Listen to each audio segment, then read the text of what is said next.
Sebelum ini, brand Cardonio telah mengeluarkan barang-barang Hollybean, tapi paling latest earbud Cardonio kali ini lebih solid. Dalam box, korang akan dapat user manual, Type-C cable dan percuma aksesori lanyard. Dan semestinya earbud Cardonio ni lain daripada yang lain guys.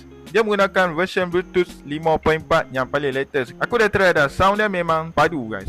Macam-macam fungsi yang korang boleh kontrol daripada screen ini. Sekarang ni saya akan tengok dia punya function yang menarik. Korang swipe saja dekat bahagian screen lock tu. Okay, dekat bahagian ni korang boleh play muzik. Bahagian ni korang boleh adjust volume earbuds. ANC pun ada. Dia ada 4 mode untuk noise reduction. Kemudian equalizer ni korang boleh tukar-tukar adjust. Memang sempoi guys. Dekat sini korang boleh set timer. Dan korang boleh adjust dia punya light level. Bahasa pun korang boleh tukar-tukar juga. Korang boleh tukar juga wallpaper untuk screen lock. Memang mantap guys ni. Dekat sini kalau earbuds korang hilang, korang tak perlu risau guys. Sebab sini dia ada function dia Find My Earphone. Korang tekan saja dekat button. Kemudian earphone korang akan berbunyi macam ini.